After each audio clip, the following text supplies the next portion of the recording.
I'm Mark Andrews. I'm a vascular surgeon at Greenville Health Systems. I've been practicing vascular surgery for 10 years from the time I finished fellowship. Hi, my name is Joe Bloss. I'm one of the vascular surgery fellows here at Greenville Memorial Hospital. I started July 1st, 2014, so I've just completed my first year. My name is Dr. John Ite, and I am a vascular surgeon at the Greenville Health System, and I've been here for 3 years. Surgeons, we're very much like cobblers.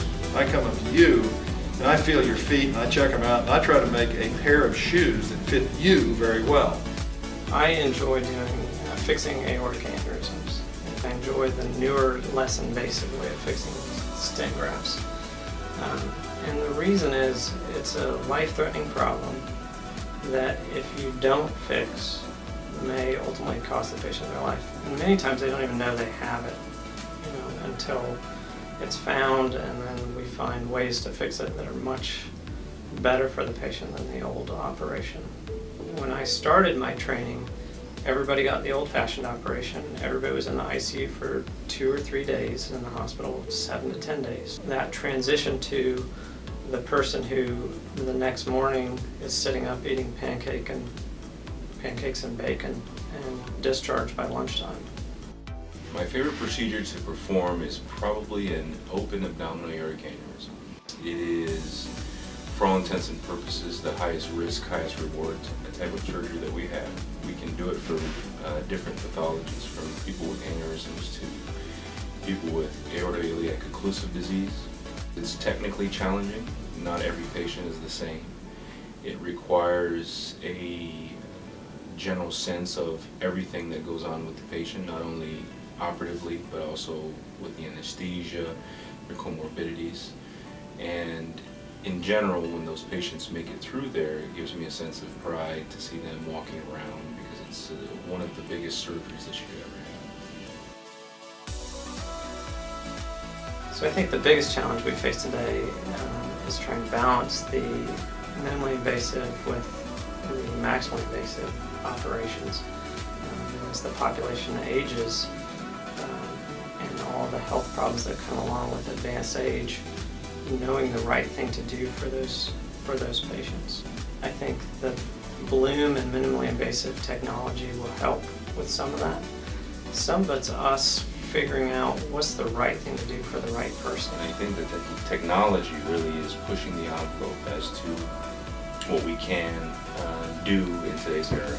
So in 10 or 15 years, I suspect that a lot of the open operations that we perform today will become a rarity. Sit in a room and say, what's the problem? And have a fresh look, not what has everybody done for 50 years, but what can you do to solve this problem? I think the biggest thing is coming to the table and seeing what the problems are, and then being fresh in your approach.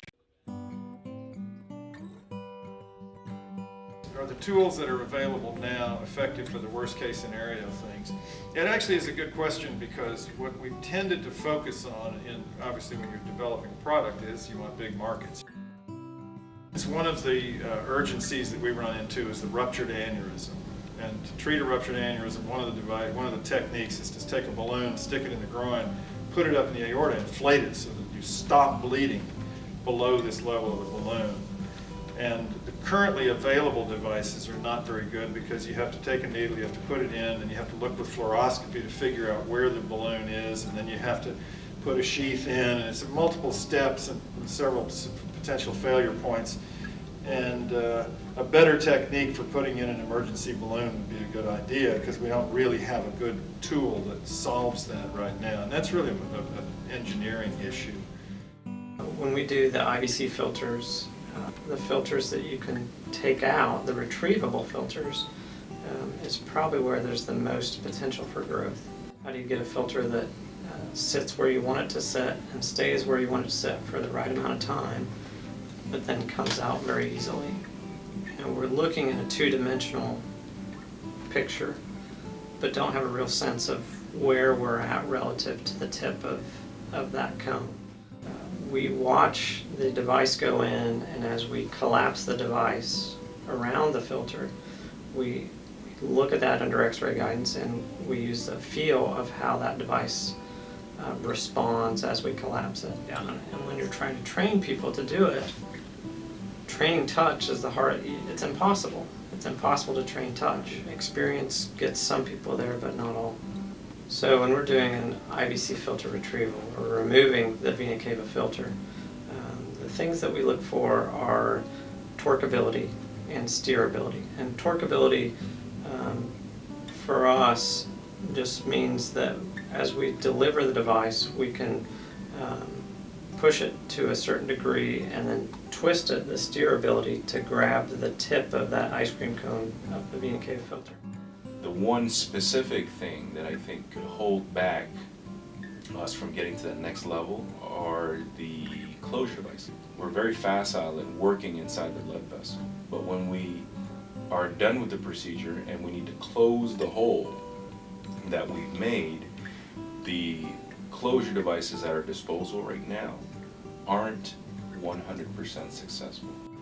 Oftentimes, we don't know where the clip that is going to be applied to the outside of the artery to seal the hole, we don't know where that's going to be. We would like it to be right over the hole so that it indeed closes the hole in the artery that we've created. But we don't know if it's several centimeters above the artery, we don't know if it's right on the artery like we want it to, or it may be in the inside of the artery, which makes it problematic.